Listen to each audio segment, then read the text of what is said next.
Okay, so tonight we are in Ezra, and we talked a little bit about Ezra last week. The first couple of chapters covered the background of Ezra a little bit, and the fact that chapter 2 is a listing with a total number of those who returned in the first of the 3 stages of return from captivity. And we talked last week about the fact that this number, which is just shy of 50,000 people for this group, is dramatically less than the total of all the Jews. But as we look at the book of Ezra, one of the things that stands out is that Ezra doesn't even appear until you get to chapter 7, the man Ezra.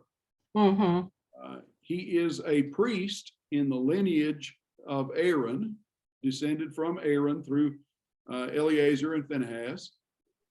And it's Ezra who is credited with being the inspired writer, not just for this book, but also for 1st and 2nd Chronicles.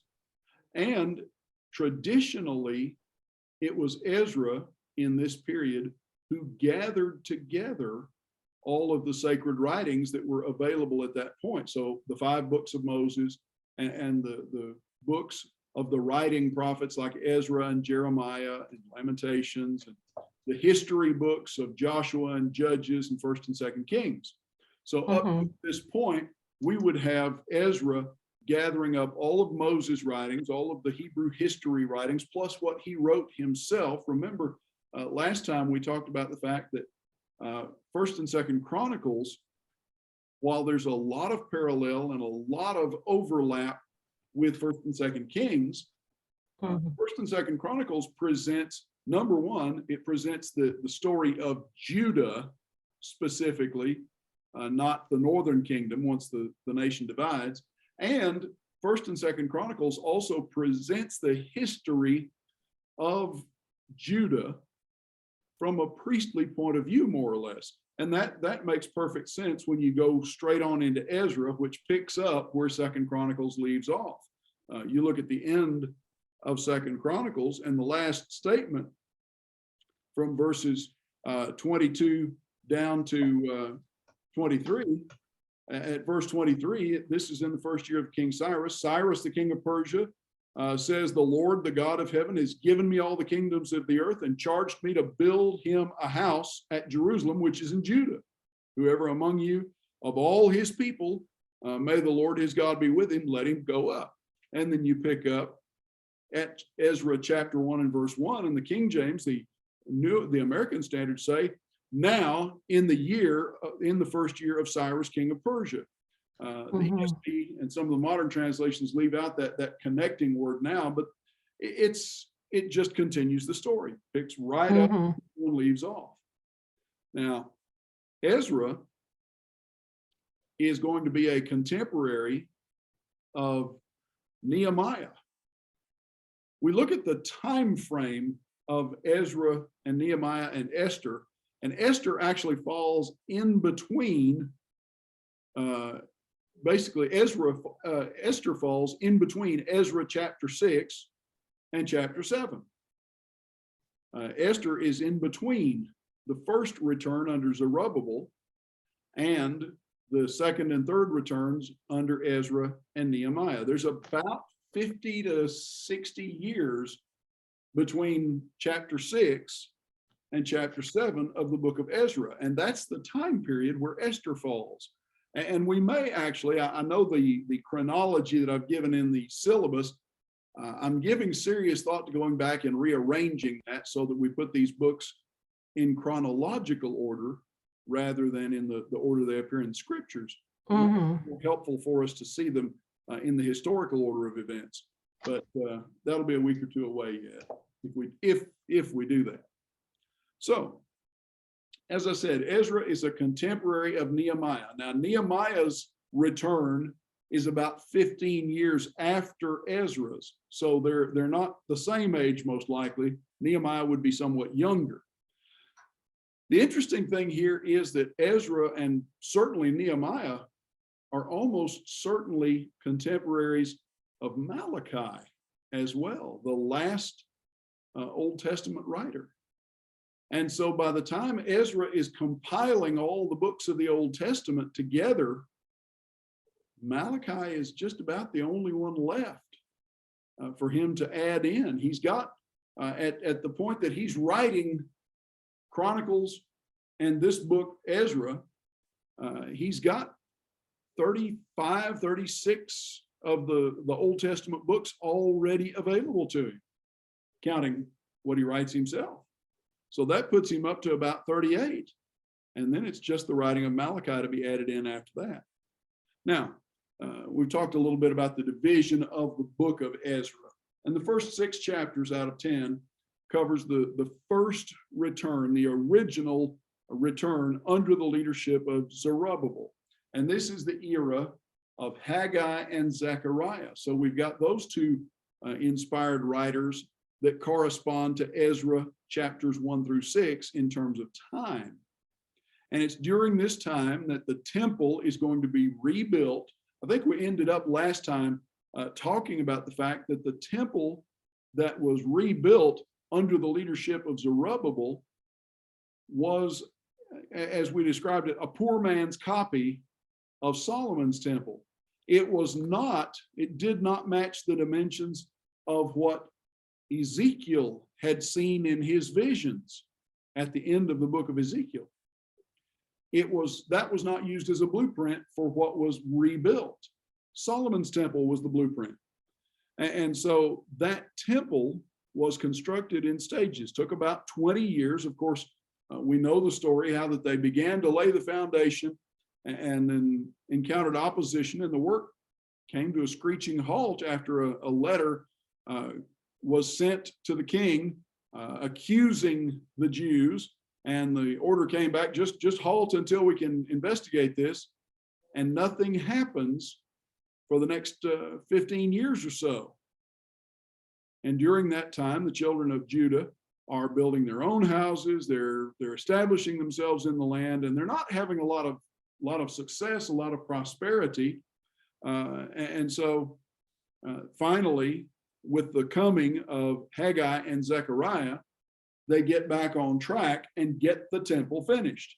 And the thing that we read there is that the old men who were probably children or very young, probably teenagers at the time that they were carried away into captivity, those who were old enough to remember Solomon's temple wept when they saw this one, because they could remember how much grander the original one was.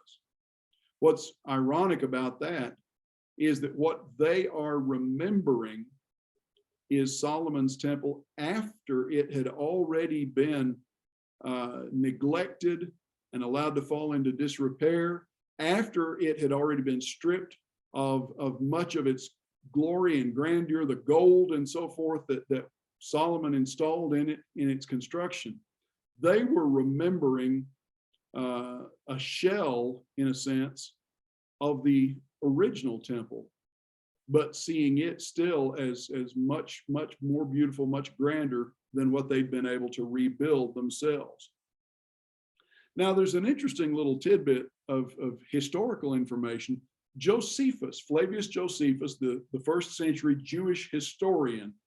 Now, Jews would take umbrage at that description, because Josephus was a Jewish general fighting against the Romans, who then turned and joined the Romans, and is considered by Jews to be a traitor to his people. But he wrote a history, a fairly extensive history of the Jewish people in the first century.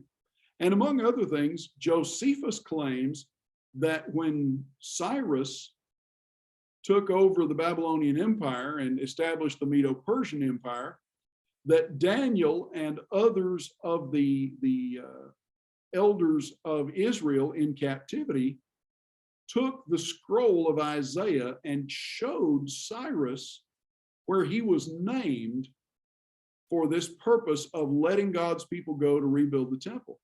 That's according to Josephus. The interesting thing here is that Daniel says nothing about that whatsoever.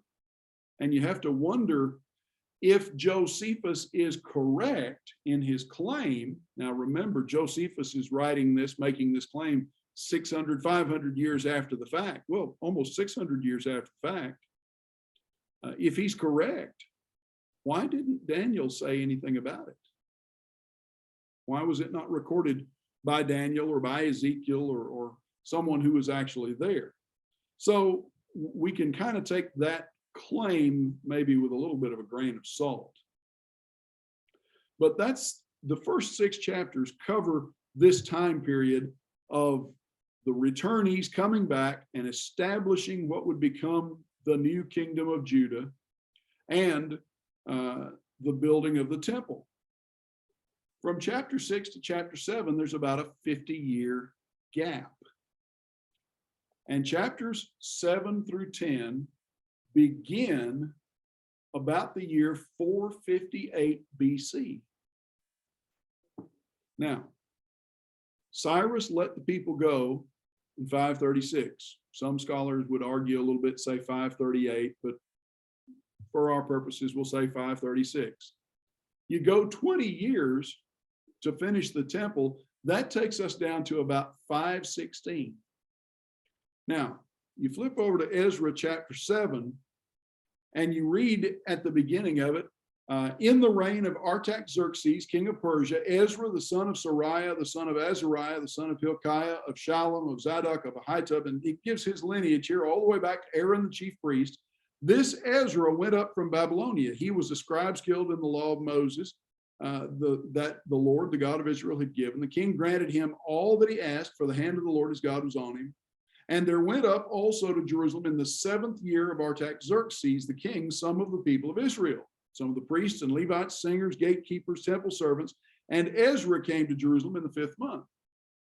Now, historically, we know that Artaxerxes became king about 465 BC. That's from secular archaeological history. So this would tell us then that Ezra's return to Jerusalem, or Ezra's journey to Jerusalem, there's no indication he'd ever been there before, took place about the year 458 BC. So this is basically 80 years after Cyrus, and about 60 years after the completion of the temple. So we've had 3 generations from the time that Cyrus says, okay, you can go home, to the day that Ezra sets out for Jerusalem. 3 generations for the people to reestablish things and get things going. And what is Ezra going to find? Well, it's not all good. Now, it's interesting to note that Ezra is commissioned by Artaxerxes to go to Jerusalem specifically to beautify the temple. You look at chapter 7 and pick up at verse 11, and there he says, here's your authorization, or here's your commission, what you're supposed to do. At verse 12, he says, I make a decree that any one of the people of Israel or their priests or Levites in my kingdom who freely offers to go to Jerusalem may go with you.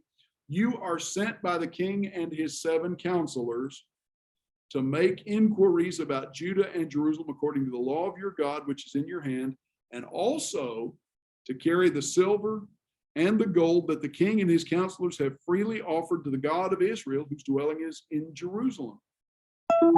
And with all of this, along with free will offerings and so on and so forth, you shall with all diligence buy bulls and rams and lambs with their grain offerings and their drink offerings, and offer them on the altar of the house of your God that is in Jerusalem. Whatever seems good to you and your brothers to do with the rest of the silver and gold, you may do according to the will of your God. So he's sent there in part to intercede on behalf of the king. Now, it was common practice among the Medo-Persians to accept the deities of the peoples that they had conquered, and to make more than just a token offering or gift to those different deities in their respective temples, but with the string attached, you pray for the king. It was a way of buying favor with the people that they had conquered from a political point of view. Ezra is commissioned to be responsible for this. Now, Artaxerxes is going to die about 423. So he has a good long reign. He reigns from 465 to 423, a little over 40 years. But that tells us that the book of Ezra was evidently written sometime between 458, when Ezra goes to Jerusalem, and before 423, when the king dies, because there's no mention of the death of the king. And that would have had a profound impact. When we get over to the book of Nehemiah, we discover another king on the throne. We have another king to deal with here. Now, neither the books of Chronicles nor this book of Ezra actually credits him, mentions him as the writer. But Jewish tradition, all the way back to the intertestamental period, says Ezra was the recorder of these histories. Now, what's the purpose of the book of Ezra, I'm sorry. Well, Ezra, among other things, demonstrates, both for the Jews who returned and for the masses of Jews who would never return, Ezra demonstrates that God is fulfilling his promise to restore Judah. If you remember, in the book of Ezekiel, you have two halves. You have 48 chapters, and the first half of the book, chapters 1 through 24, the basic message that Ezekiel has is Jerusalem must fall.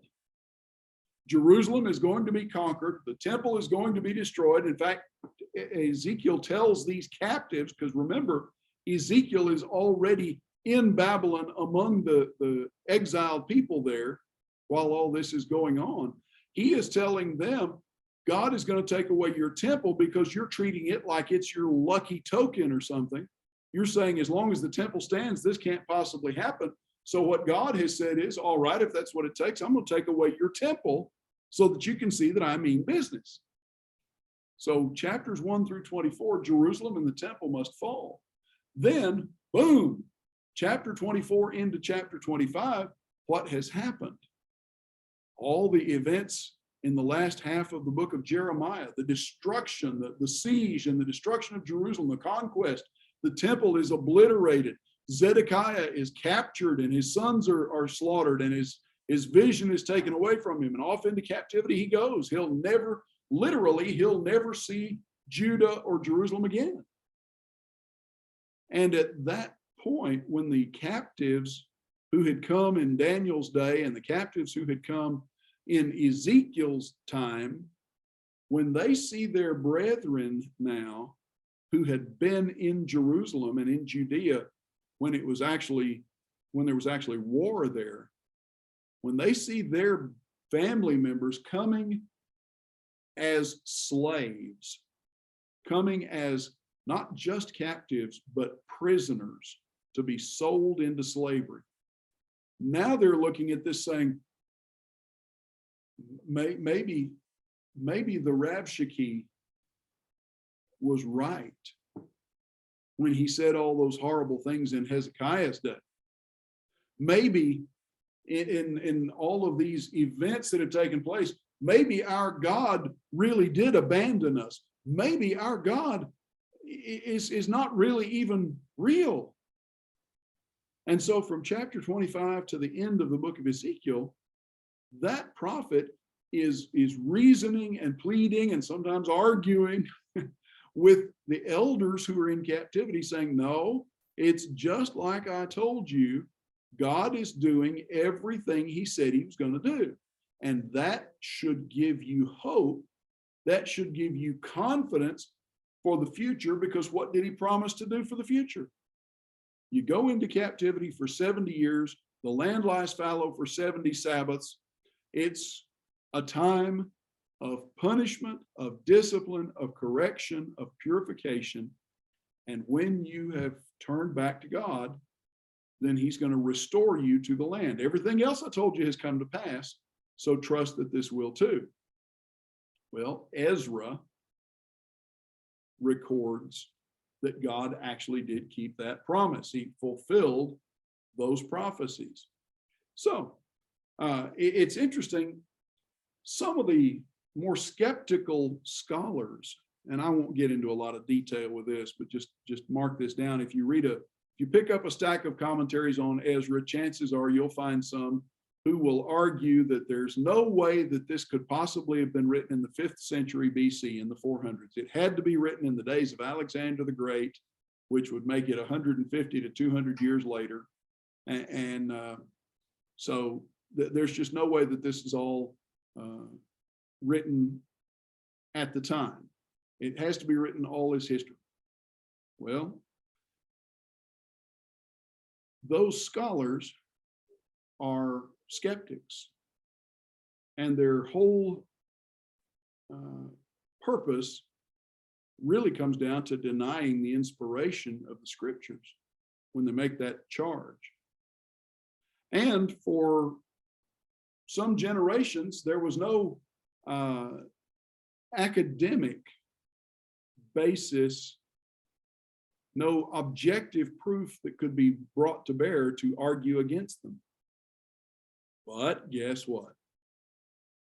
Early 1900s, an archaeological find that's called the Elephantine or Elephantine papyri was discovered. And it is correspondence from the Jews, the military garrison of Jews at a place called Elephantine, back to the Persian rulers. It's from the same period as Ezra. And the language and the style of writing is just the same. Same vocabulary, same language, same style of writing. It agrees with the period, and it validates not only Ezra as actually writing in that time, but it even makes mention of Jaddua the priest. One of the things that the skeptics brought out is that Josephus mentions a high priest named Jaddua, Jaddua, in the days of Alexander the Great. And Alexander the Great is 100+ years after Ezra. Well, lo and behold, what history shows us and what the Elephantine papyri shows us is that over the span of time, names repeat. And there was a Jaddua who was high priest in the days of Ezra and Nehemiah. Now, chapters 1 through 6 show us a generation of Jews who, at least nominally, are very dedicated to a single purpose. And that single purpose is keeping the law of Moses properly and rebuilding the temple, which takes them about 20 years. Chapters 7 through 10, like I said, 50 to 60 years later, chapters 7 through 10 show us, among other things, just how quickly God's people could digress from that good purpose. What has happened in that time span?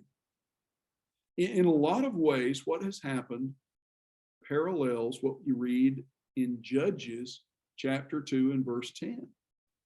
Back there in the early days of Israel in the promised land, we read how that the children of Israel were faithful to God all the days of Joshua and all the days of those who served Joshua, the next generation. But in that third generation, in Joshua's grandchildren's generation, there arose a generation that did not know the Lord or the power of his mighty works. Well, it's not quite that bad here, but when you get to chapter 7, 8, 9, and 10, 55, 60 years after the construction of the temple, one of the things we see is that in these second and third generations, even though they started out to reestablish the observance of Moses' law very, very firmly, very strictly, very carefully, passing of time and change of generations, they've kind of let it slide again. They've gotten sloppy. There's been intermarriage among the people and the neighboring peoples and so forth. And so things had taken a turn for the poorer in a lot of ways by the time Ezra actually comes on the scene. Now, go back to chapter 1, and let's talk a little bit about Zerubbabel, because he's the main character in most of the book of Ezra. Zerubbabel is an interesting person. His name is not Hebrew. It seems to be Chaldean, and it appears to mean the offspring of Babel, or begotten in Babylon. So here's somebody who, to all intents and purposes, has never been to Jerusalem, never been to Judea, has never seen any of this place, but he's going to be the one to lead the children of Israel back. Now, we know a little bit about his background, and this makes him interesting on a variety of levels. Who is Zerubbabel? Well, if you go back to 1 Chronicles chapter 3, 1 Chronicles chapter 3 and verse 19. My pages will separate. There we go. You start at verse 10. The son of Solomon was Rehoboam. Abijah was his son, Asa, Jehoshaphat, Joram, Ahaziah, Joash, Amaziah, Azariah, Jotham, Ahaz, Hezekiah, Manasseh, Ammon, Josiah, and the sons of Josiah. So all of these are names familiar from our study in Kings and Chronicles. These are the kings of Judah. But now you get down here to verse 15, the sons of Josiah, because you see, Josiah has a whole house full of sons, and several of them in turn become king. So the sons of Josiah, you've got Johanan, the firstborn, the second, Jehoiakim, the third, Zedekiah, and the fourth, Shallum. And then we have the descendants of Jehoiakim, Jeconiah, his son, Zedekiah, his son, except what do we discover about Jeconiah and Zedekiah? They're not actually sons, children of Jehoiakim. Who are they?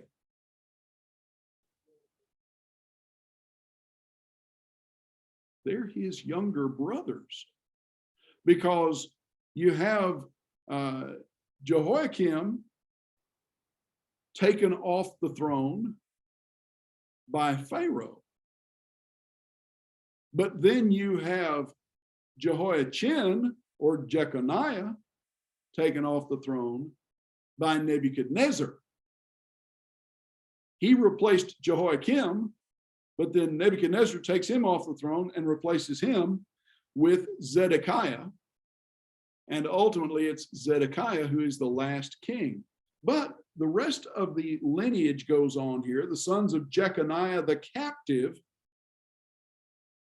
Remember, Jeremiah the prophet says in Jeremiah 22 and verse 30 about Jeconiah, or Jehoiachin, or Coniah, or Neri. All four of those names apply to the same individual. Write this man childless, no seed of his shall prosper on the throne of David his father in Jerusalem. History tells us that when Jeconiah goes into captivity in Babylon, he has no children. But while he is in captivity in Babylon, he fathers Shealtiel. And Shealtiel, his son, has several sons, Malchiram, Pedaiah, Shenazar, Jechemiah, Hoshama, Nebadiah, and then the sons of Pedaiah, Zerubbabel, and Shimei. Well, lo and behold, here is the lineage of Zerubbabel. Zerubbabel is a prince of Judah. And so he is a high-ranking official, grandson of Coniah or Jeconiah. It's possible, some scholars, some commentators read Jeremiah's statement in Jeremiah 22 as meaning that Jeconiah had no children, and so his successors were by adoption. Even if that is correct, I do not believe that is correct. I believe that what Jeremiah said applied to him in Jerusalem. He had children afterwards. But even if that were the case, you still have Jeconiah's descendants as the legal heirs at this point. So here we have Zerubbabel in Ezra chapter 1, a legal heir to the throne, who is going to go back not as king, but as someone with a right to govern, a right by birth to be a leader. He's going to go back and reestablish the nation. Now, notice down here in chapter 1 of Ezra and verse 8 and verse 11, he is also described with the name Sheshbazzar, which appears to be a Babylonian name. And that's not surprising. Think about Daniel and his companions. We know them better. We know Daniel by his proper name, Daniel, but we actually know his companions better by their captivity names, their Babylonian names. All of them were given Babylonian names when they were taken into service, because it was part of the Babylonian effort to obliterate their identity as Jews, to wipe out their loyalty to their people and make them part of the Babylonian society, try to just subsume them into Babylonian culture. So Daniel becomes what? Belteshazzar, which is a name that honors one of the Babylonian gods, Bel or Baal. And then you've got his companions. And how do we know his companions? Their captivity names are what? Shadrach, Meshach, and Abednego. Or as the little kid says, Shadrach, Meshach, and a billy goat. Yeah. Their proper Jewish names were Hananiah, Mishael, and Azariah. They did have Jewish names. Here you have this man being given a name by his ruler. Let's not say captor at this point, but by his ruler, by Cyrus. And he's called Sheshbazzar. And that's an interesting name because it seems to translate the idea of, "Oh, sun god, protect the sun." So it would be, if that's the case, it would be a name that is almost an expression of prayer to an idol on behalf of the Medo-Persian king. Zerubbabel is the leader of the first wave of returnees. He's the leader of the 50,000, 49,800 and some odd that go back. What do they find when they return to Jerusalem and Judah?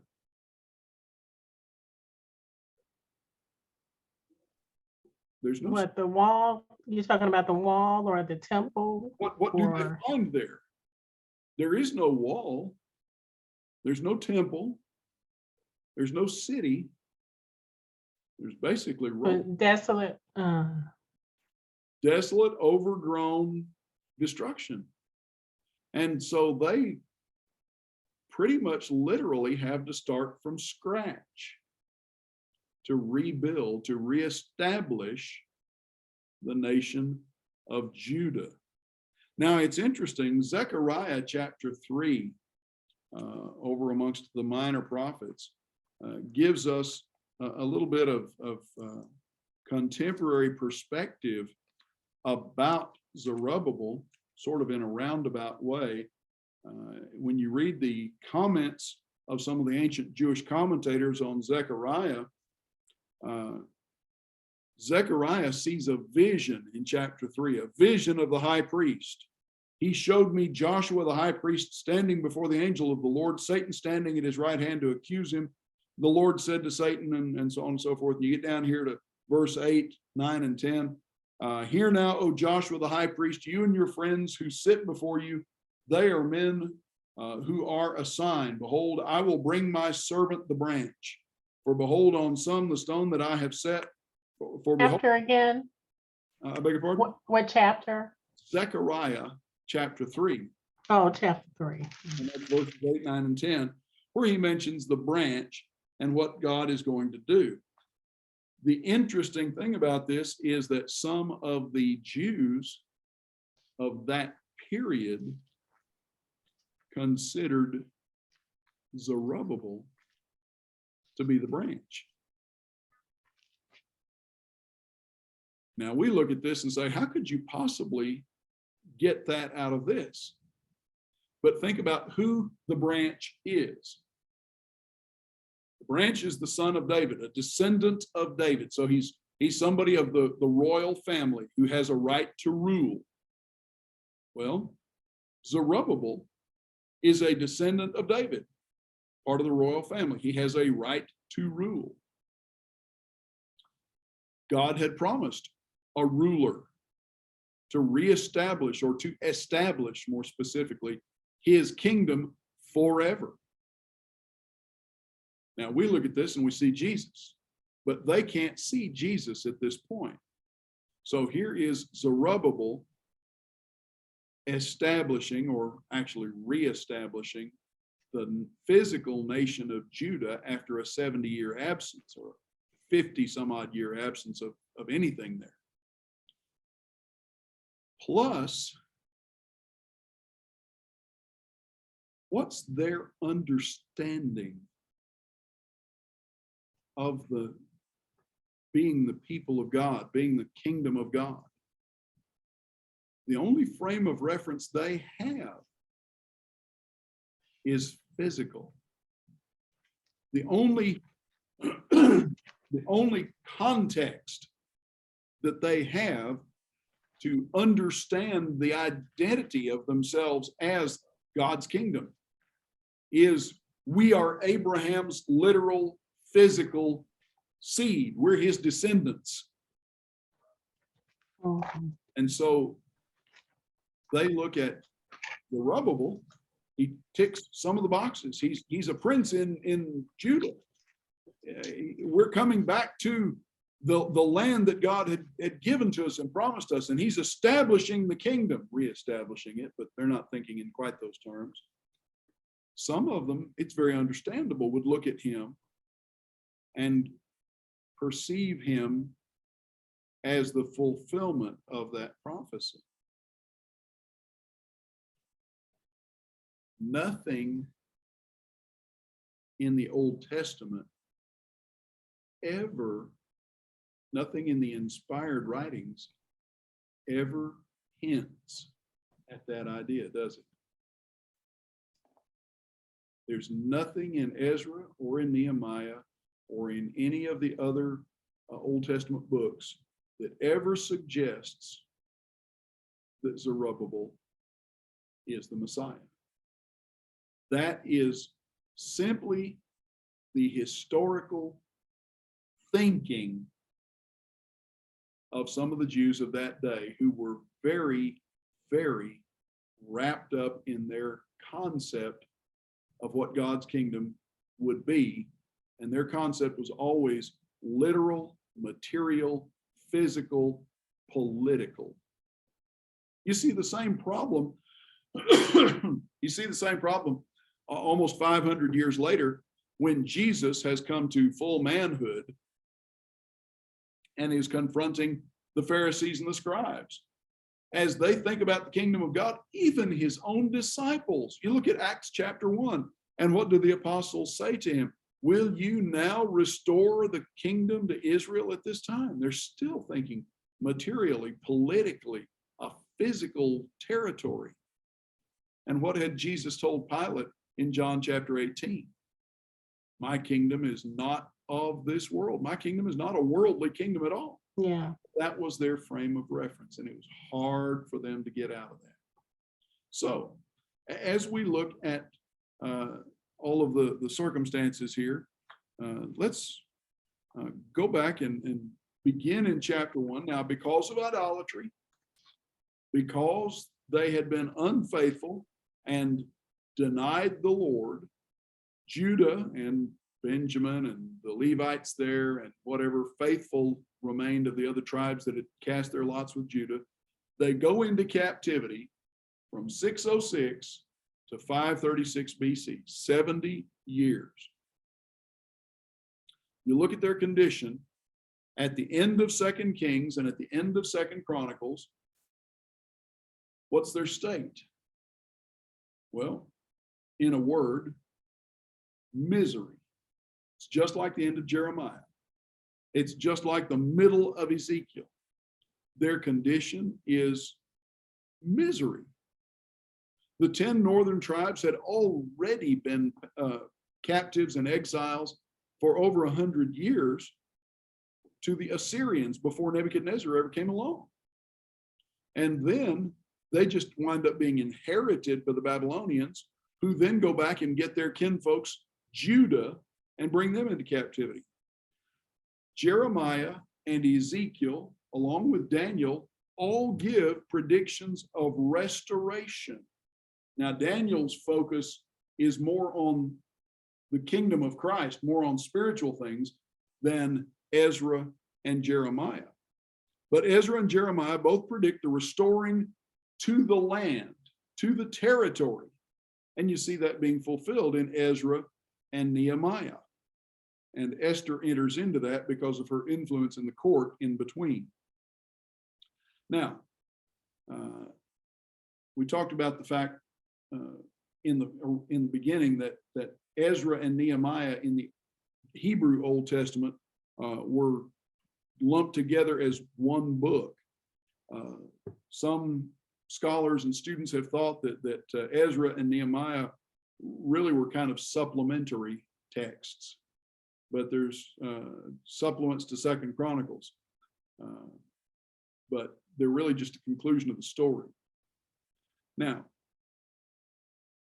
by the time we get to the days of Zerubbabel, by the time we get to the end of captivity, what's going on among the Jews? Well, they've been in captivity for 3 generations. They've got grandparents and parents and children in captivity and beginning to spread out and be scattered in the Gentile world. The synagogue has come into being among them as they've tried to preserve their language and their culture and their religion as best they can. They don't have the temple, they don't have the sacrifices. In one sense, the priests don't have anything to do other than teach because they have no temple where they can serve. So Judaism has changed dramatically in some respects. But as time goes by, what have the Jews done? They have developed a strong bond of unity among themselves, a strong sense of identity, even though they're in captivity. You go over to Psalms, sing us a song of your land. How can we sing the Lord's songs in a strange land? It's miserable to not be where you want to be, but they are holding on to their identity. The farther along they go, the more they see Ezekiel's words coming to pass, the more they see Jeremiah's words coming to pass. When Cyrus rises up and conquers the Babylonians overnight in the days of Belshazzar, they can look at the writings of Ezekiel and see God's word being fulfilled right there in front of their eyes. And so at this point, wow, they are very aware of prophecy being fulfilled. They are very aware of God keeping his promises.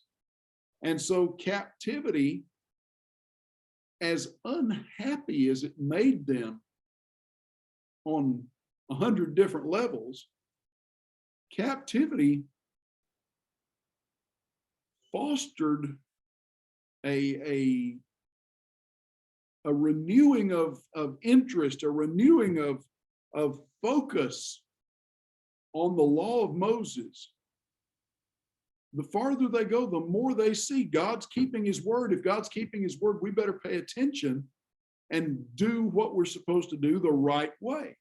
And so that leads that leads to an exclusiveness among the Jews in captivity that had not been present. You remember, all during the time of the kings, in every generation or every rule of an unrighteous king, what do the people do? It's like they run for the borders to see how far away from God they can get, and how deeply enmeshed in sin they can get themselves.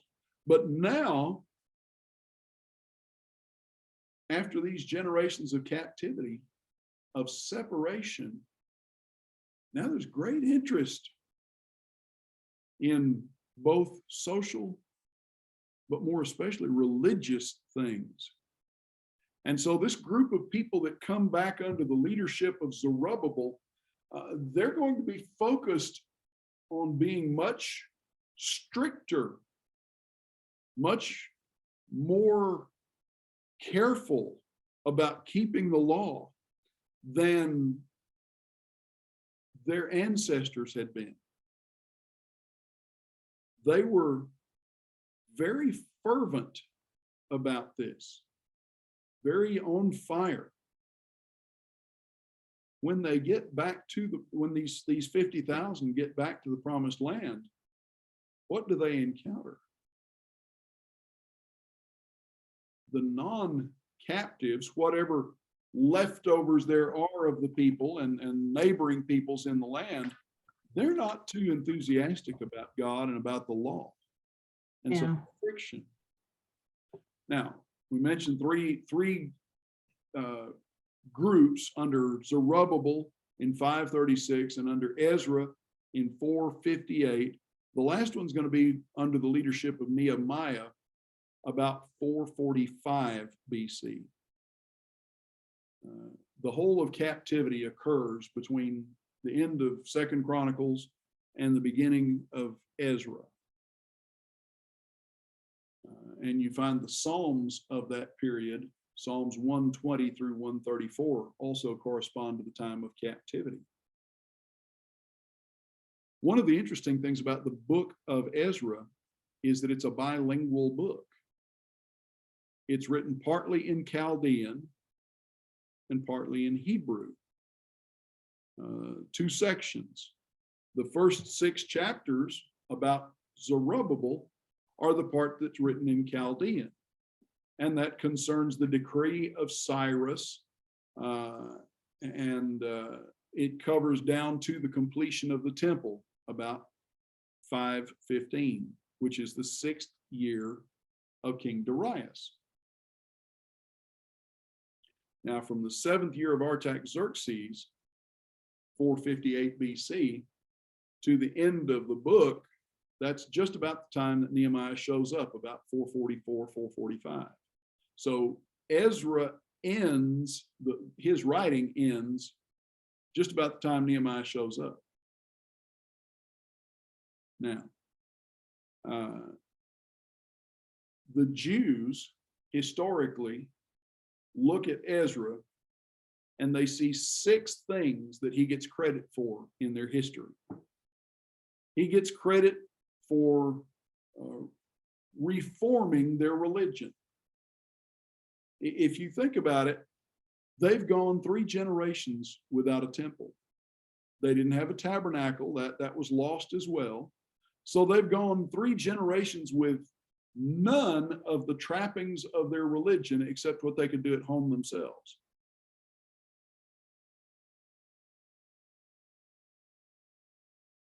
Ezra is going to be instrumental in helping to reform Judaism into what it ought to be. By the time he comes along, they've had this splurge of spirituality and religiosity that got the temple completed. And it's like they run out of gas after that. Ezra is going to relight the fire. He also gets credit for instituting what's called the Great Synagogue. That is the establishment of Judaism outside of how it would work outside of Jerusalem. He also is credited with settling the canon of Old Testament scripture, collecting all the books together and editing and correcting the text of the Old Testament. He gets credit for introducing Chaldean characters in the writing of the Old Testament, which is significant because the language that Jesus very possibly grew up speaking, Aramaic, is a mixture of Hebrew and Chaldean. Now, most Jews in the world today do not speak Hebrew. Throughout most of the 20th century, most Jews in the world were located in Eastern Europe, Russia and Romania and Hungary and Austria and Germany and parts of France and so forth. And the common language spoken, if they were not speaking Russian or German or French or Romanian or what have you, the common Jewish language was something called Yiddish. But Yiddish is not Hebrew. Yiddish is a mixture of Hebrew and German, which was the language of most of Judaism in Eastern Europe in the 17, 18, 1900s. In the same way, Aramaic in the first century was not Hebrew. Now, if you could speak Aramaic, you could understand Hebrew. If you could, said it was a mix of, was it Hebrew and Chaldean? Is that what you said? yes. Okay. Aramaic is a mixture of Hebrew and Chaldean. So if you could speak one, you could understand the other. It's a little bit like being able to speak French. If you can speak French, if you understand French fluently, you can sort of understand Spanish or Italian or Portuguese, because they're all Romance languages. They're all rooted in Latin. They'll have common basis. So a Spanish speaker can understand some Italian or Portuguese or French. A Frenchman can understand some Spanish or Portuguese or Italian and so forth. In the same way, a Jew who spoke Hebrew could understand Aramaic, and a Jew who spoke Aramaic could understand Hebrew. And credit for introducing the Chaldean characters and the Chaldean influence goes to Ezra in the ancient scheme of things. Now, I mentioned Esther is what gives us information about the years in between the completion of the temple and the coming of Ezra. And we'll get to that a little bit later. Tradition says that Ezra compiled all of the Old Testament books and produced a reliable edition of the Old Testament, cleaning up the error, what we would consider typographical errors and spelling and so forth. Some say he updated names and so on and so forth. If that is true, that is by inspiration. So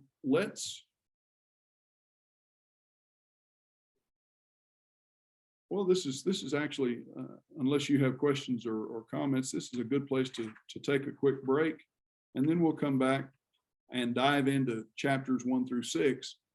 And we already looked a little bit at chapters 1 and 2 last time, so we'll dive into this and go on into the text from here. Okay, so let's take about 12 or 14 minutes, and I'll see you in a little bit.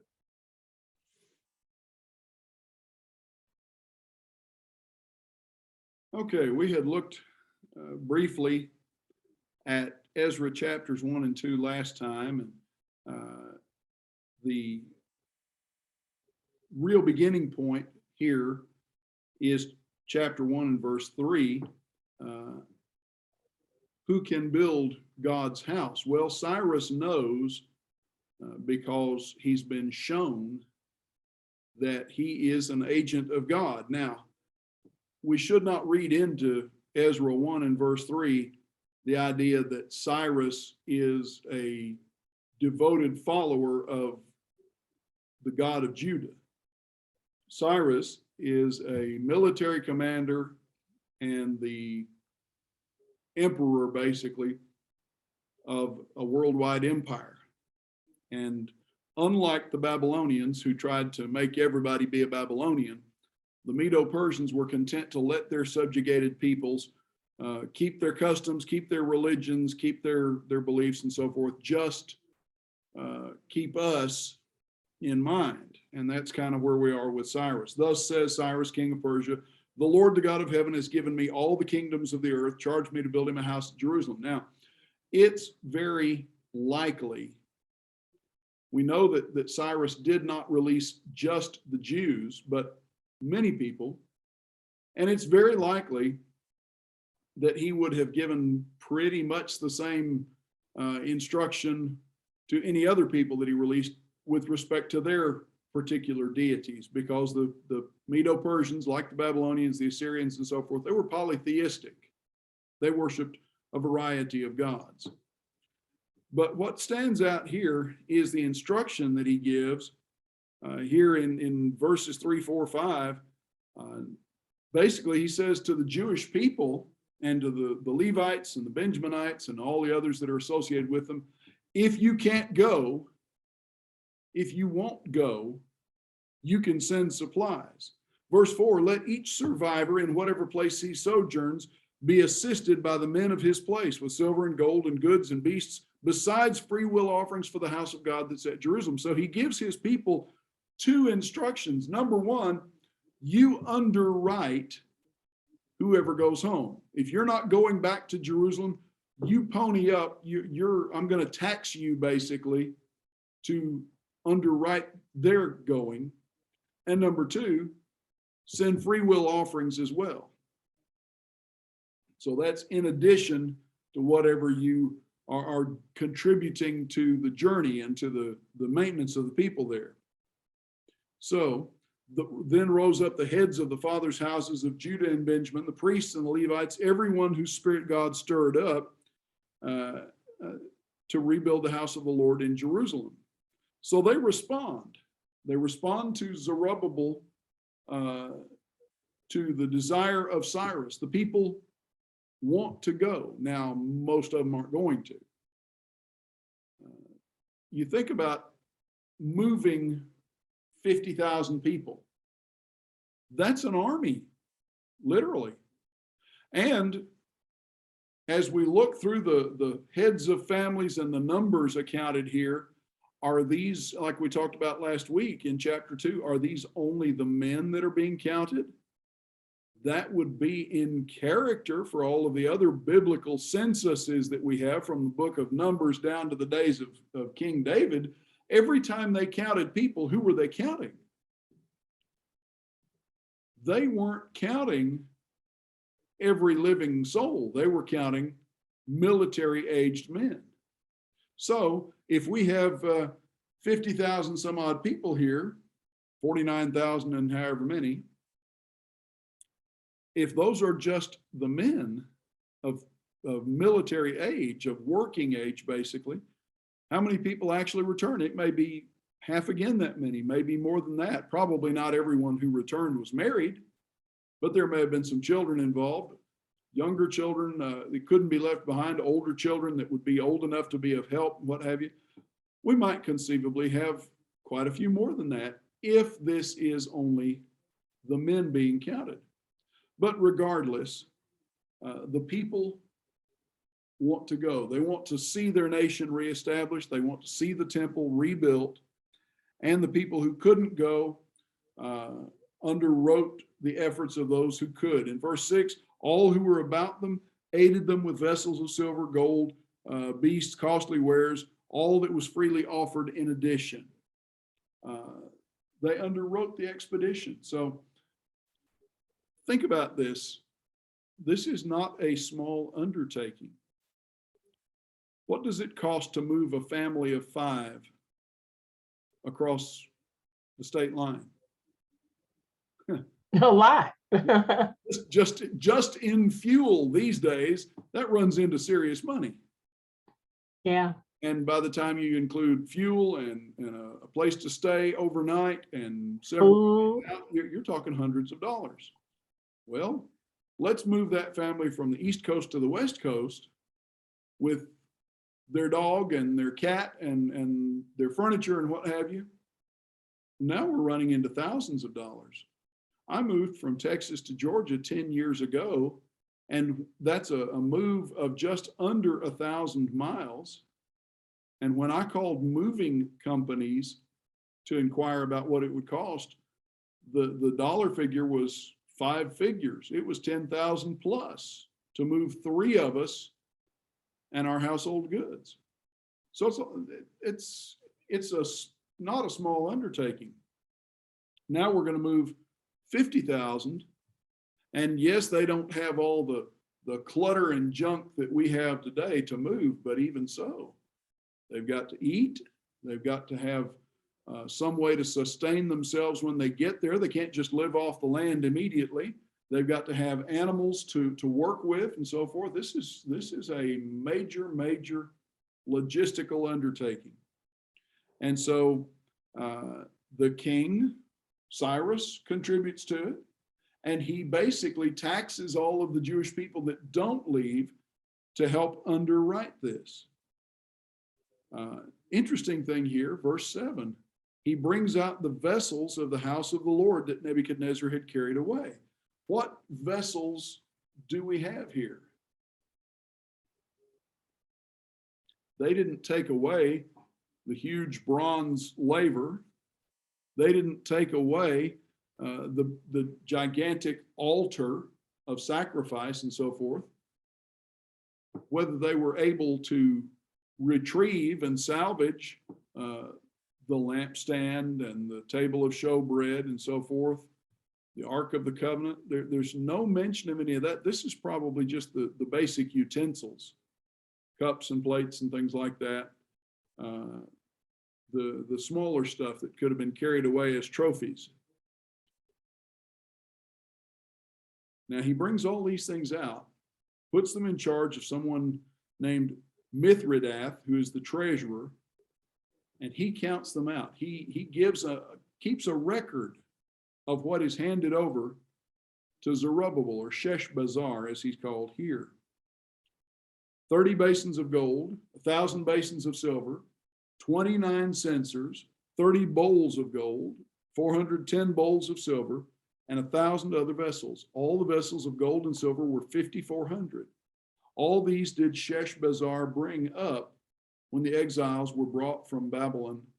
And these are the vessels, these vessels that are named are the ones that they retrieved, that Nebuchadnezzar had taken. Yes, this is what they this is what they've actually had in the temple of the Babylonian gods. And now they're going to hand it back. So you don't see any of the actual furniture of the temple. And there's probably a reason for that. Because if they destroyed the temple, probably the furnishings of the temple itself, the veil, the table, the lampstand, and perhaps even the Ark of the Covenant, all would have been destroyed in the demolition of the temple. Probably the altar and the bronze sea, the great big container of water for washing and so forth, those were probably destroyed as well, because those would have been considered not furniture, but part of the actual structure. So all the people totaled just under 50,000, and they go about 700 miles back to Jerusalem. So these are the people, chapter 2, all this list, plus all of their livestock and their singers and servants and so forth, plus an accounting of all of the gold and the silver that was given to them. And we'll not go over the details of that. There won't be anything like that on the test, as it were. But notice the end of chapter 2. The priests, the Levites, some of the people, the singers, the gatekeepers, the temple servants lived in their towns, and all the rest of Israel in their towns. One of the things that they had preserved in captivity was their records. We talked about Jeremiah last week buying a field, even though he wasn't ever a farmer. The record of that field was preserved, though. These people could go back and, in effect, reclaim property based on the landmarks. And that's exactly what they did. Those who could, who were within a reasonable distance of Jerusalem, went back to their family property, in part out of necessity. Take 50,000 people and all their livestock, dump them in the ruins of Jerusalem, and what have you got? You've got an army living among the ruins that they've got no fields that they can plant. They've got no pasture that they can graze their animals in. They're going to basically use up all the available water every day. They've got no shelter. They've got nothing to sustain that size of a group of people once they actually arrive. So they have to go out. They have to go back to their family properties, if only so that they can graze their animals on the pastures, if only so that they can plant fields so they have something to eat the next year, because they can only live on what's being sent to them so long. So we come into chapter 3, and chapters 3, 4, 5, and 6 really are the results of Zerubbabel and his expedition, his return. The 7th month came, the children of Israel were in the towns, the people gathered as one man to Jerusalem. Now,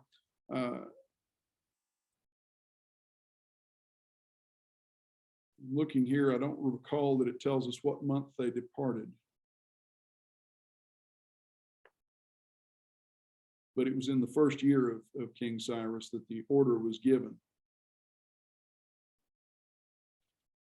It would have taken them, conservatively, a couple of months maybe, to make this trip. How far can you walk in a day if you have to lead pack animals and carry your stuff and set up camp at night and break down camp in the morning? How far can you travel in a day? Maybe 10 miles.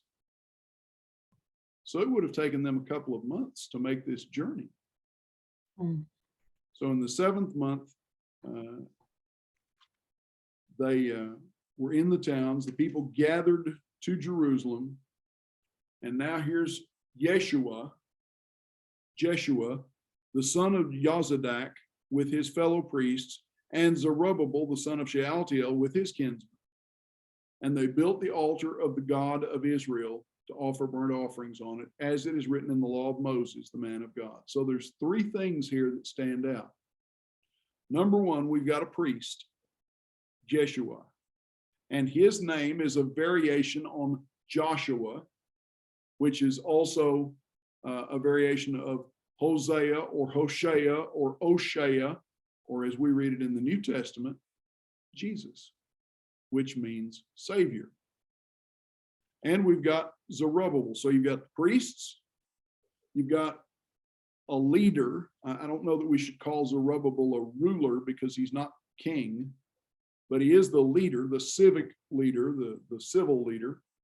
And you've got the emphasis on doing everything as it is written, doing what they're supposed to do. So the first thing they do once they kind of get settled a little bit, is they come together in Jerusalem and build an altar so they can start offering sacrifices.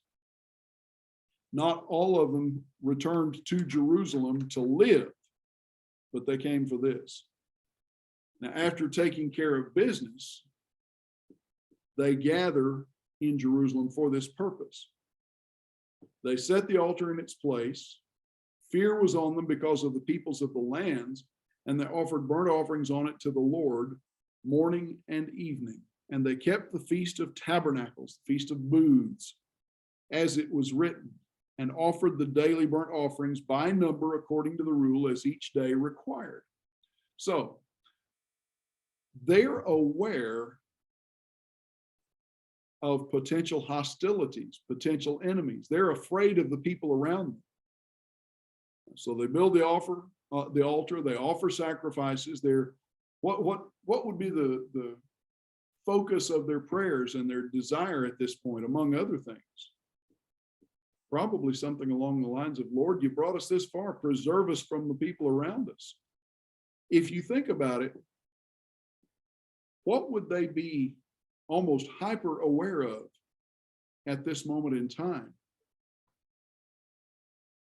The heathen nations. They're surrounded. That's right.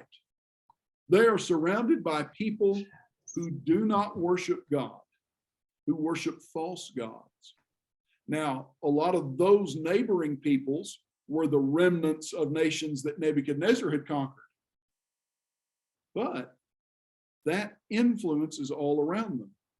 And they look around them, we're 50,000 people, but that's not huge by comparison to several other nations. So we're small, we're weak. Lord, we really, really, really, really are depending on you at this point. So there's very much a focus on we need to do what we ought to make sure that God is on our side. We're going to build an altar. We're going to offer sacrifices. We're going to reinstitute the Feast of Tabernacles or the Feast of Booths. We're going to acknowledge God having provided for us. And that's a significant feast to begin with. I mean, it's according to the calendar, that's the next one in line anyway. But there's a significance here because what did the Feast of Tabernacles or Booths celebrate? What was it to remind them of? Along with Passover and leaving Egypt, or God taking care of them, feeding them, providing for them in the wilderness. So here they are, effectively in the wilderness. They don't have their cities rebuilt. They don't have houses to live in yet. They don't have crops to harvest yet. They don't have new lambs and new calves and what have you to feast on. They're really depending on God to take care of them. So this feast, it's very appropriate that this is where they begin. So the foundations of the temple are not yet laid at this point. They've just built an altar so that they can offer sacrifice. Now, they set the altar in its place. Does that mean they put the altar on the temple grounds? I don't know. It doesn't say that. But they offered the burnt offerings. They kept the Feast of Booths. They kept the daily offerings morning and evening. And notice at verse 5, after that, the regular burnt offerings at the new moon and all the appointed feasts of the Lord, the offerings of everyone who made a free will offering to the Lord from the first day of the 7th month, they began to offer burnt offerings to the Lord. But the foundations of the temple had not yet been laid. So the first thing they do as a people, as a group, is they reestablish the practice of their religion. They reestablished the things they had not been able to do in captivity, the morning and evening sacrifices and the feasts and so forth.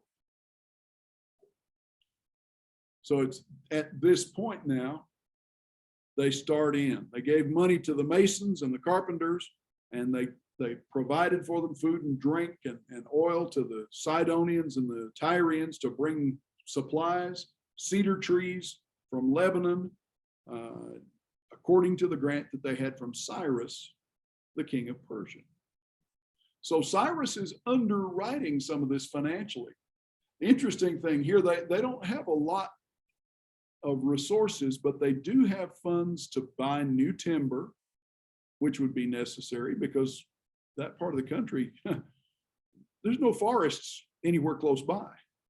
So they have to buy timber just like Solomon did. And that's what the king had provided for.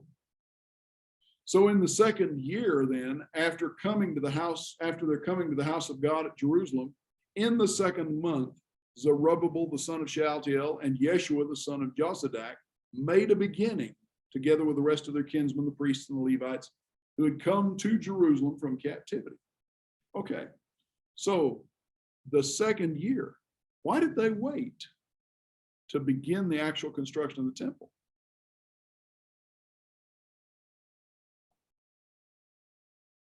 From the 7th month of the first year to the 2nd month of the second year, they waited 6 months.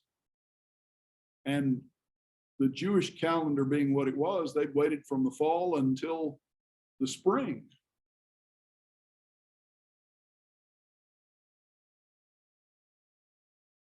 Well, they had to put a crop in. They had to provide shelter, even if it was just pitch a more permanent tent for their people. They had to get settled before they could get to work. So it takes 6 months just to do that, apparently. And now they appoint the Levites from 20 years old and upward to supervise the work. Also, they have to procure the materials, the timber and so forth. That's going to take time as well. And so at this point, they've gotten to work. Notice in verse 9, Yeshua with his sons and his brothers, Kadmiel and his sons, the sons of Judah, they supervised the workmen of the house of God, along with the sons of Henadad and the Levites and their sons and brothers. And so we get to the point that they're laying the foundation. Well, that's the beginning place. You have to clear the ground, clear out all the rubble, and then you've got to assemble or accumulate enough material to lay a foundation. When the builders laid the foundation, the priests in their vestments came forward with trumpets, and the Levites, the sons of Asaph, with cymbals to praise the Lord according to the directions of David, king of Israel. And they sang responsively, praising and giving thanks to the Lord, for he is good, for his steadfast love endures forever toward Israel. And all the people shouted with a great shout when they praised the Lord, because the foundation of the house of the Lord was laid. And it's at this point that we see the priests and the Levites, the old men, weeping. Now, there's a lot that could go into the weeping here. Those who survive long enough to see the finished product are going to see a copy. Nothing like the grandeur of Solomon's temple. Those in this moment who weep, though, are remembering what had been lost and seeing the fulfillment of God keeping his promise.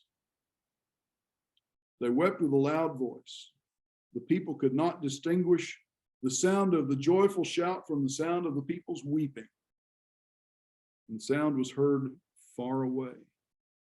So there's a lot here, a lot of emotion, positive and, I don't know if negative is quite the right word, but there's a lot of powerful emotion here because of their commitment to go back to the way of the Lord. So that brings us then into chapter 4, and here's where things start to get, I don't know that exciting is the right word, but things certainly start to get a little bit warmer. Adversaries appear here. Who would be the adversaries of Judah and Benjamin? It says, when the adversaries of Judah and Benjamin heard that the returned exiles were building a temple to the Lord, the God of Israel, they approached Zerubbabel and the heads of the fathers' houses and said, let us build with you, for we worship your God as you do. and we've been sacrificing to him ever since the days of Esarhaddon, king of Assyria, who brought us here. Well, that tells us then who these people are. And that takes us back to the conquest of Israel in 721 BC. When the Assyrians conquered the northern kingdom, they uprooted all of the 10 tribes and carted them away. But they didn't leave the land empty. They brought in other conquered peoples from other lands and settled them into the territory of the 10 northern tribes. And it was there that they began to worship their gods, and the Lord sent lions among them, and they did not have success. And they sent back word to the Assyrian authorities, we got a problem here. And so how did the Assyrians deal with that? They plucked up a priest from among the captives of Israel, evidently a priest of God, and sent him to instruct them how to live. Well, now, how would they, what would he teach them? We're going back from the time of Zerubbabel, roughly 250 years, to the days of, almost to the days of Isaiah. What would that priest have available to him in the way of scriptures at that point? I don't think he had anything, did he? Well, he wouldn't have had the writings of Jeremiah or Daniel or Ezekiel or any of the books of First and Second Chronicles or anything like that. He might have had access to the record of the Judges or the book of Joshua. But the one thing he certainly would have known, been familiar with, and perhaps had a copy of or had access to a copy of would be the law of Moses, Genesis through Deuteronomy. These people in Zerubbabel's day are the descendants of the people that priest taught. Now, what do we know about the people that priest taught in the wake of the 10 northern tribes being taken away? He taught them about the law of Moses. He taught them about the sacrifices and so forth. And they worshiped God. But what do we discover about them in 2 Kings? They did not give up worshiping their own gods as well. If you go back to 2 Kings, and it would be, I didn't think to look this up in advance. It would be down here in chapter 17. Yeah, down here in 2 Kings chapter 17, at verse 24, the king of Assyria brought people from Babylon, from Cutha, from Avia, from Hamath and Sepharvaim, and placed them in the cities of Samaria instead of the people of Israel. And they took possession of Samaria and lived in its cities. At the beginning of their dwelling there, they did not fear the Lord. Therefore, the Lord sent lions among them, which killed some of them. And the king of Assyria was told, the nations that you carried away and placed in the city of Samaria do not know the law of the God of the land. And so they discuss this. Send one of the priests whom you carried away from there, and let him go and dwell there and teach them the law of the God of the land. So one of the priests they had carried away from Samaria came and lived in Bethel and taught them how they should fear the Lord. But every nation still made gods of its own and put them in the shrines of the high places that the Samaritans had made. So we find that they hedged their bets. They worshiped God. They offered sacrifices. They came closer. They became familiar with the law of Moses, at least the outward requirements of it. But they didn't give up their idolatry. They just basically added the God of Israel to their idolatry. So now we come down here to Ezra chapter 4, And these people come to Zerubbabel. We worship the same God you do. We worship your God as you do. We've been sacrificing to him for 250 years. And the response doesn't sound very friendly, does it? Look at Zerubbabel and Jeshua's response at verse 3 in chapter 4. You have nothing to do with us in building a house to our God. We alone will build to the Lord, the God of Israel, as King Cyrus, the king of Persia, has commanded us. Now, there are two ways that could be interpreted. Number one, it could be a very simple, straightforward legal statement. In other words, well, the king of Persia didn't authorize you to do this. You don't have permission to participate in this. So we can't let you because you don't have permission from the king. Whether it was meant that way or not, Zerubbabel certainly invokes the king's authority in this. Whether that was intended merely as a statement of fact or not, we can see it's very obvious how it was taken. And it came across as, no, we don't want to have anything to do with you. You don't figure in this. This is our God. That's how it came across. And so you get pardon me, I just got a message that my battery is low. Oh, I see my computer has come unplugged. Couldn't figure out why that was showing a low battery. Ah, there we go. Well, thank goodness I noticed it and it didn't just die. That has happened before. Anyhow,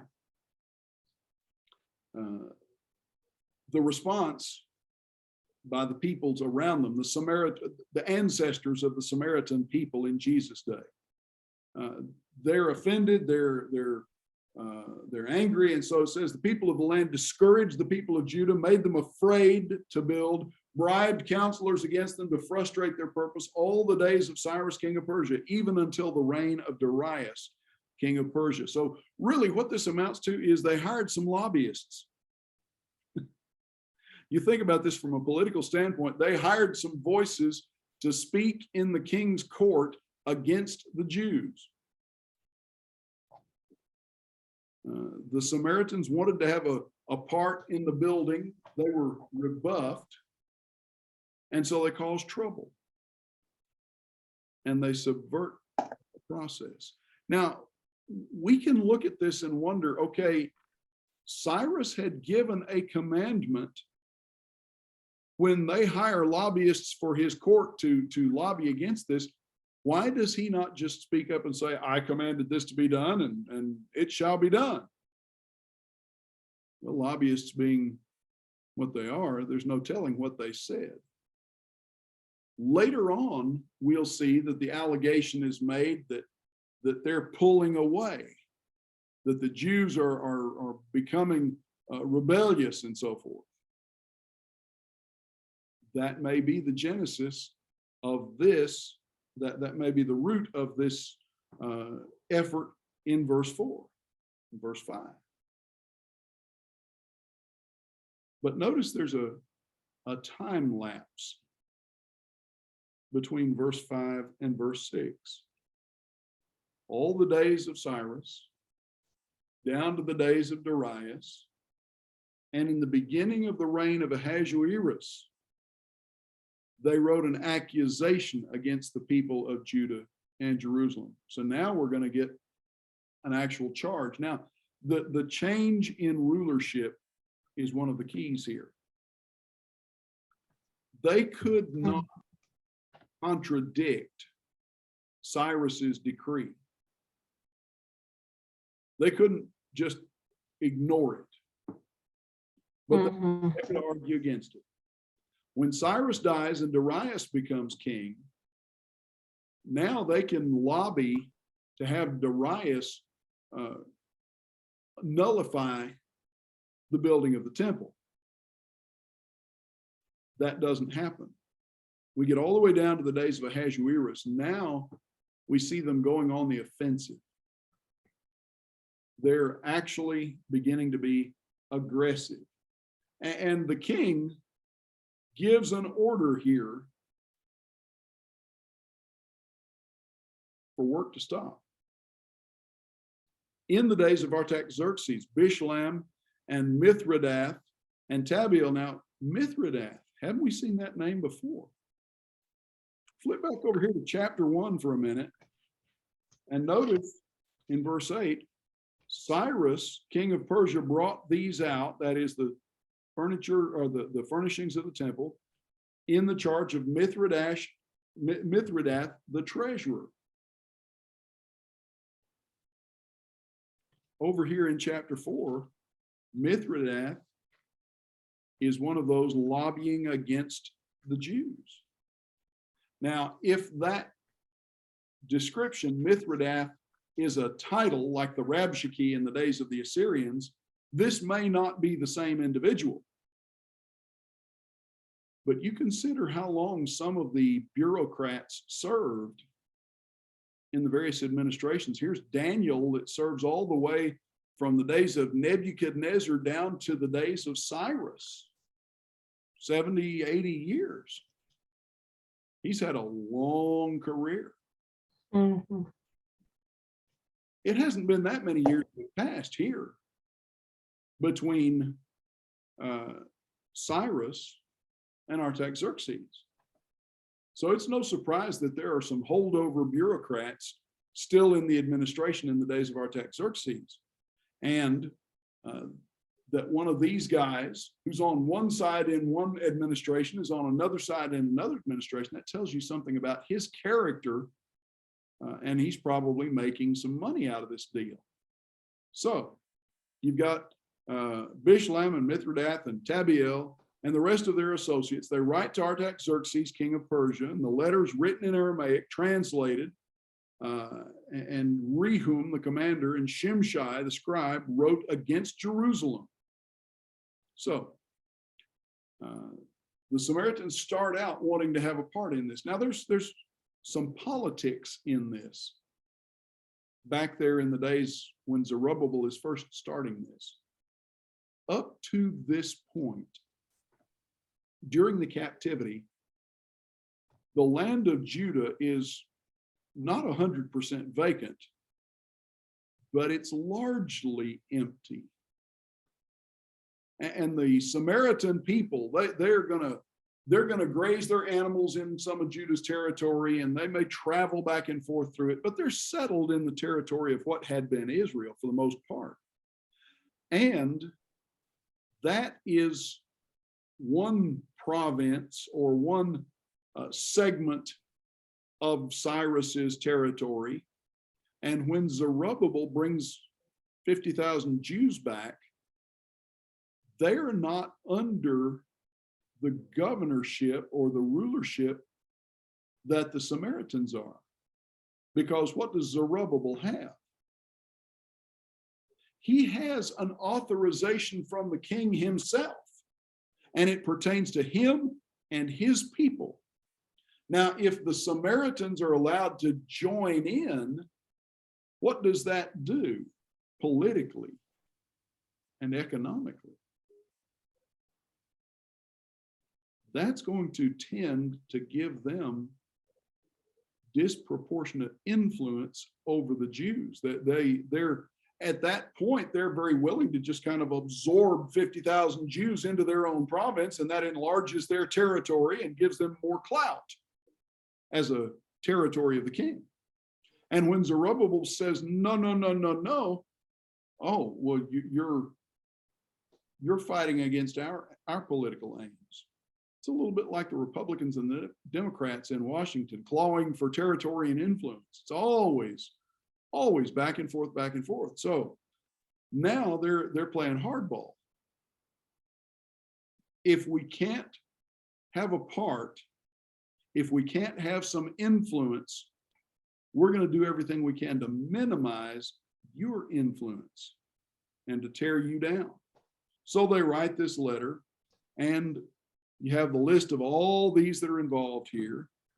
And the accusation is made at verse 11. To Artaxerxes the king, your servants, the men of the province beyond the river, send greeting. Be it known to the king that the Jews who came up from you to us have gone to Jerusalem. They are rebuilding that rebellious and wicked city, finishing the walls and repairing the foundations. Be it known to the king that if this city is rebuilt and the walls finished, they will not pay tribute, custom, or toll, and the royal revenue will be impaired. Now, because we eat the salt of the palace and it's not fitting for us to witness the king's dishonor, therefore we send and inform the king in order that search may be made in the book of the records of your fathers. You will find in the book of the records and learn that this city is a rebellious city, hurtful to kings and provinces, and that sedition was stirred up in it from of old. That was why this city was laid waste. Well, that's kind of a one-sided reading of things, isn't it? Mm-hmm. Because what they've done is they have presented only one side of things. Go check the records, king. Well, what records are they talking about? They're talking about the Babylonian records, when it was very true that that was a rebellious and disobedient city. But they're not directing him to the Persian records, where they would find Cyrus's decree saying, go do this. So, okay, so the Samaritans wanted to help. I mean, they wanted to help build, Right. not out of the goodness of their heart. They just wanted some protection or something, or They wanted influence. They wanted clout. They wanted power. Over the Jews. With the Jews, yeah. Hmm. The history of these people. Remember that the Samaritans had been there in the land for about 100, well, almost 200 years. Hmm. Time that Judah is destroyed and taken into captivity. So they have a history with the Jewish people already for 175 years or so. There's been some friction between the Samaritans and the Jews. You think about the Assyrians removed the Israelites, and even though they're nasty, filthy, idol-worshiping people, who are they to the Jews? Well, they may be wrong, but they're still kinfolks. Yeah. They may be worshiping idols, but they're still family, and we still have a shared history. So Tiglath-Pileser and Esarhaddon and all of the Assyrians remove them, and they bring in these people from Babylon and other places and settle them in the land. And they're out and out idolaters too, but they even have idolatry that the Jews have never seen before because they're from other places. And in order for them to exist in the land, they have to learn a little bit about God and at least begin to go through the motions of worshiping him in order for the plague of lions to abate. But they don't give up their idolatry, so they're no better morally than the northern kingdom that was taken away. But also, the southern kingdom, Judah, they had war back and forth with their own kinfolks. How are they going to get along with these people? They don't. So you've got a history of friction here.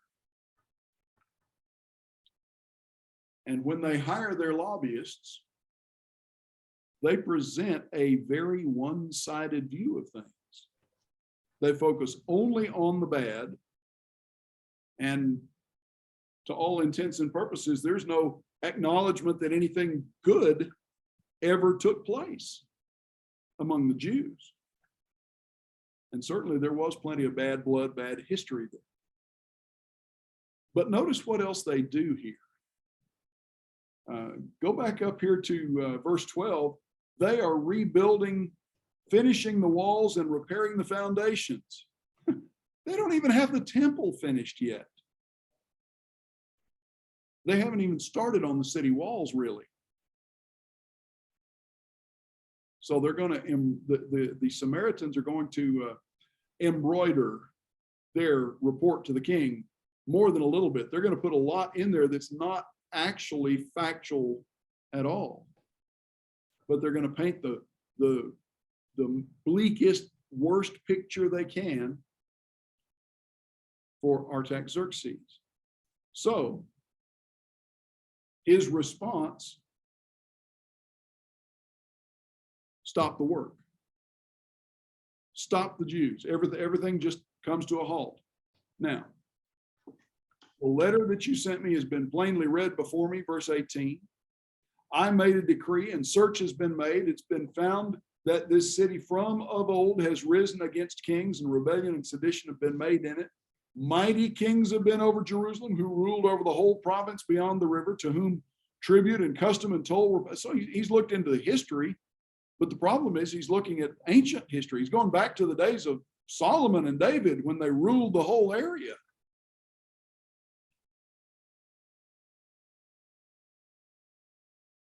Therefore, make a decree that these men be made to cease, that this city be not rebuilt until a decree is made by me. Take care not to be slack in this matter. Why should damage grow to the hurt of the king? So they get what they want. The Samaritans get what they want. Darius is going to come on the picture in 521. So there's time yet to go. We're going to go from Cyrus to Artaxerxes to Darius in that order. And the chronology here is a little bit confusing, but the order is given: stop all of this. The work on the house of God that is in Jerusalem stopped. It ceased until the 2nd year of the reign of Darius, king of Persia. So about 15, 16 years are going to pass from this point to the completion of the temple.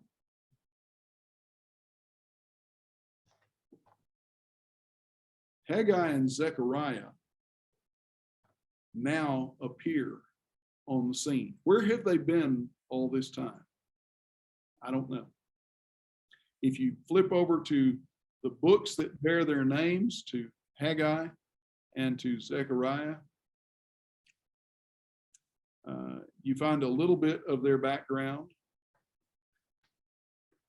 You get to Zechariah, and what does it tell us about him?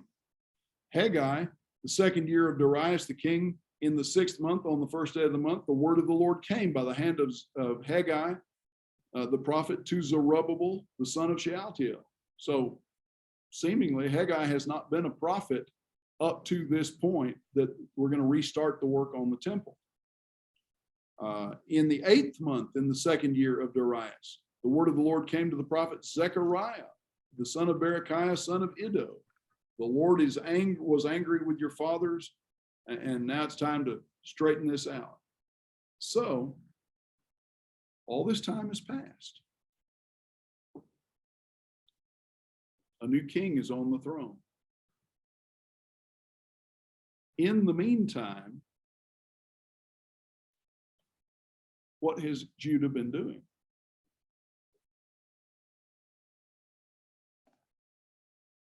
Basically just subsisting, getting by. They haven't worked on the temple because they have an order preventing them that. They haven't really worked on the city. And the thing that stands out here is that they seem to have made no effort to counter the Samaritans' claims. Now, there are possibly a number of reasons for that.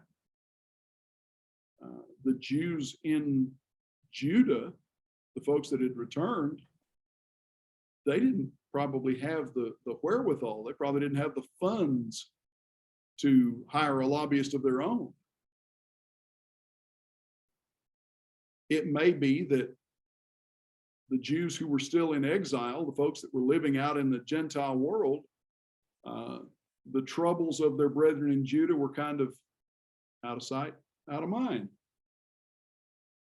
The scriptures don't speak to that.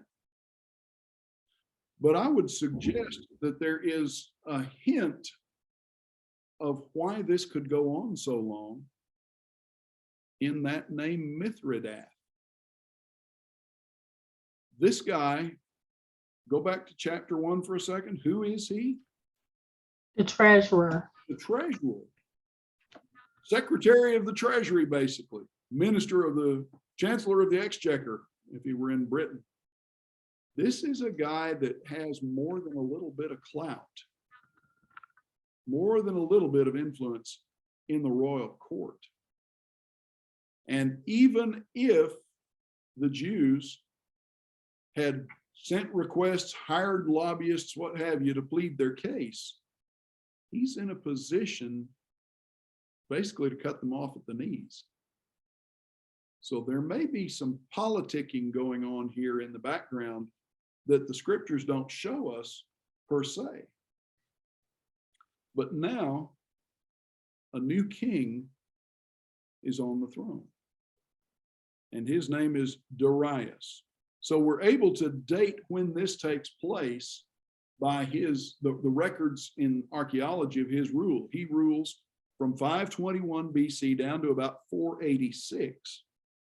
And it's in his second year, so it would have been about 520, that Haggai and Zechariah begin to encourage the people to get back to rebuilding. Notice in chapter 5, Haggai and Zechariah, the son of Iddo, prophesied to the Jews who were in Judah and Jerusalem in the name of the God of Israel who was over them. Then Zerubbabel, the son of Shealtiel, and Yeshua, the son of Jozadak, arose and began to rebuild the house of God that is in Jerusalem, and the prophets of God were with them, supporting them. Okay. They have not received permission to rebuild at this point, to begin again. What they have is a change in the Persian administration. So the king who gave the order to stop, he's out of the way. He's dead. So his authority is dead. The restoration had stopped. There was a victory for the forces of evil, and they hurried to try to enforce it.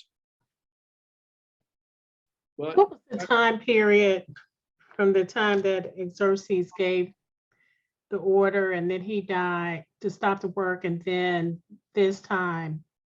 Okay, the kings, I've got a chart in my notes on that. Let me find it.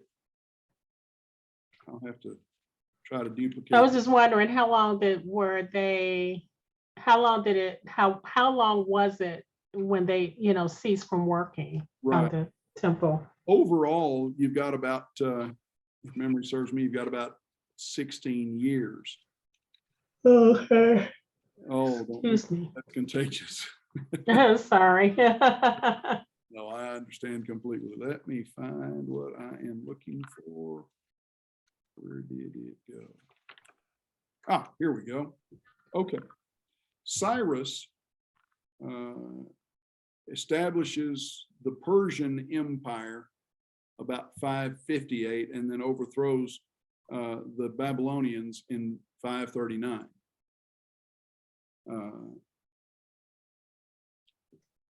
Darius becomes king in 521.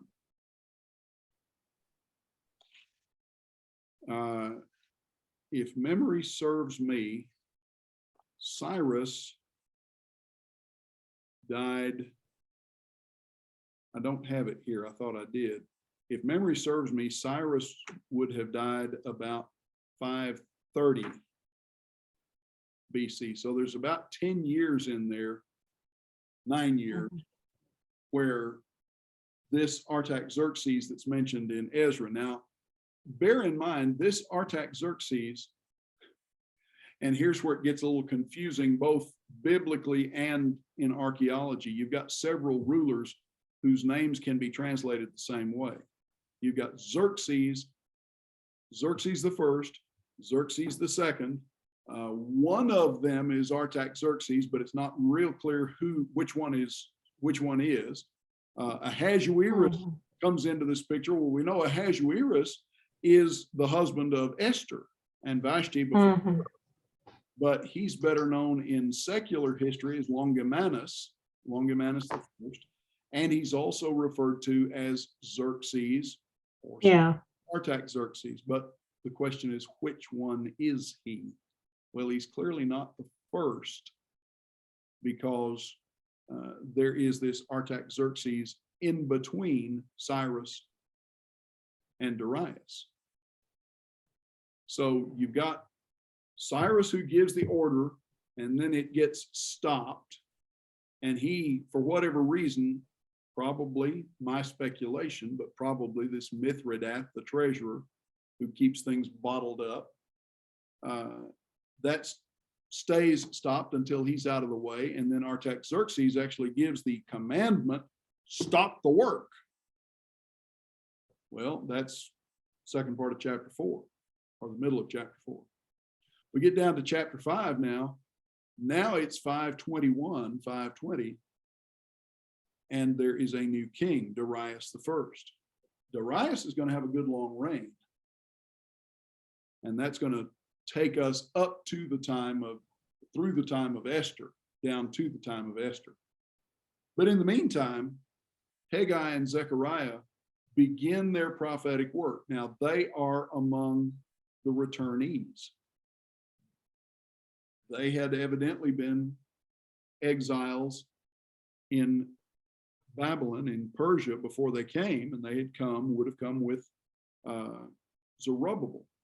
So they begin to prophesy, and their brief from God, their commission from God is get things started again.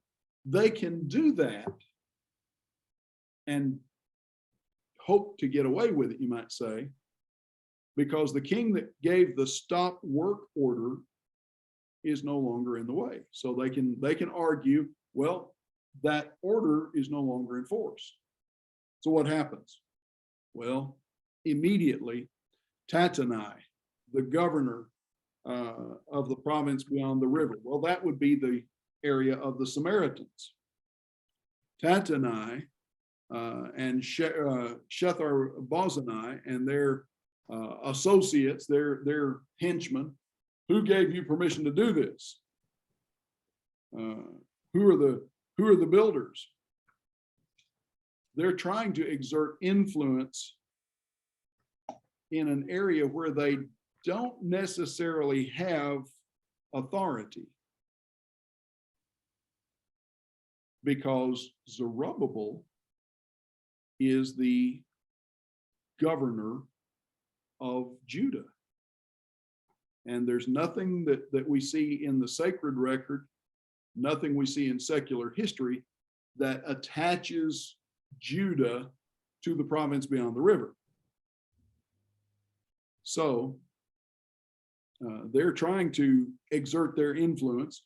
The elders of the Jews did not stop until the report gets to Darius, and he sends back an answer. In other words, we don't answer to you, we answer to the king. When he says stop, we'll stop.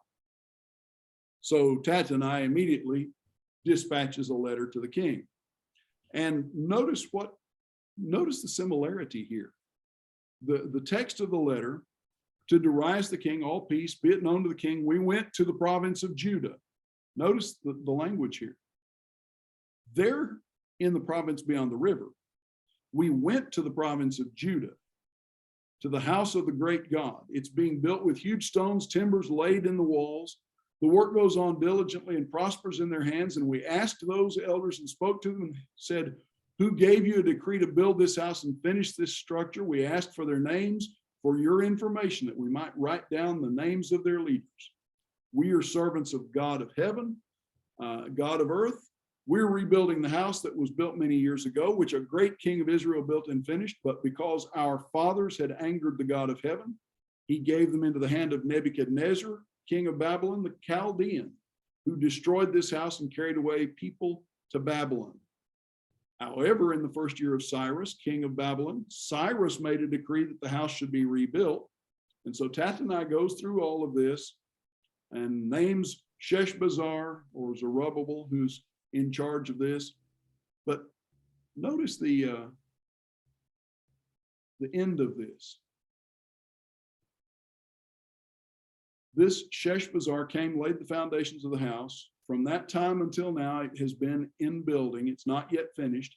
If it seems good to the king, let a search be made in the royal archives to see whether a decree was issued by Cyrus, and let the king send us his pleasure. So Tattenai has a little different take on this than the guys earlier in Artaxerxes. Mm-hmm.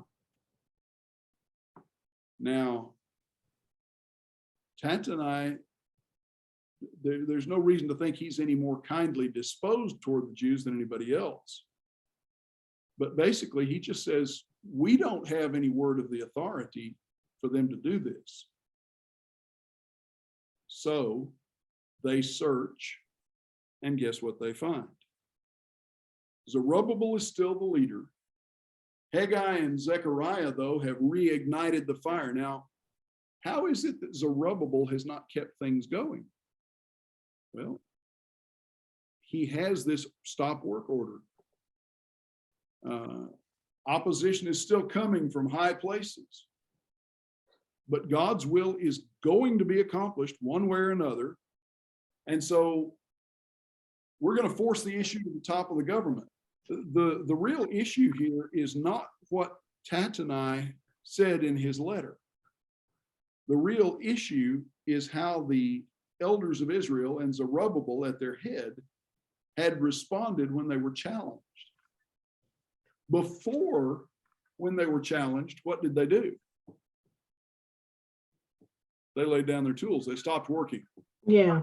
And then on top of that, now we get this stop work order from Artaxerxes. So now we can't work. We're not permitted to. But now Artaxerxes is out of the way. Darius is on the throne. And you've got Haggai and Zechariah stirring Zerubbabel and the people up. Do what God sent you here to do. Finish up your job, okay? You've been putting your money into a bag of holes all these years, as I think it's Haggai would say. Get busy and do what God sent you here to do. Well, who gave you the authority to do this? God did, through Cyrus. And until we hear differently from the king, we're not going to stop. The difference here is basically Zerubbabel has got Haggai and Zechariah to put some steel in his spine under the circumstances. That's not to say he was spineless before. He was not. Circumstances were different before. But now he's got reinforcements, you might say. So Tattenai sends his letter and forces, the issue is forced to the top of the government, not by Tattenai really, but by Zerubbabel and the elders who refuse to stop. It's interesting that the letter is not derogatory, unlike the previous. 3 excuses or 3 reasons had been cited by the Jews. And that does suggest to us perhaps that Tattenai didn't have a dog in this fight.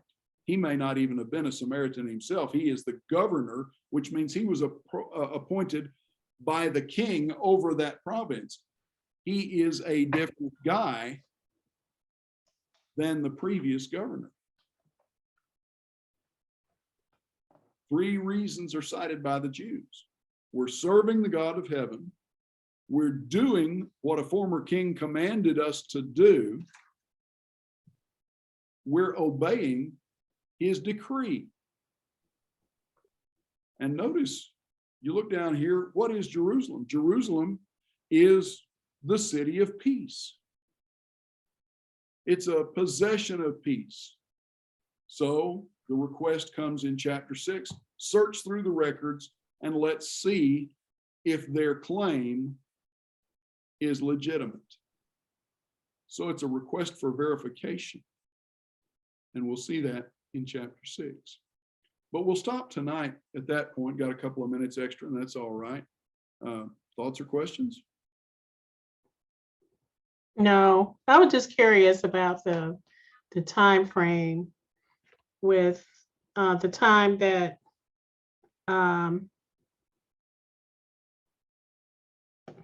what's his name? Artaxerxes.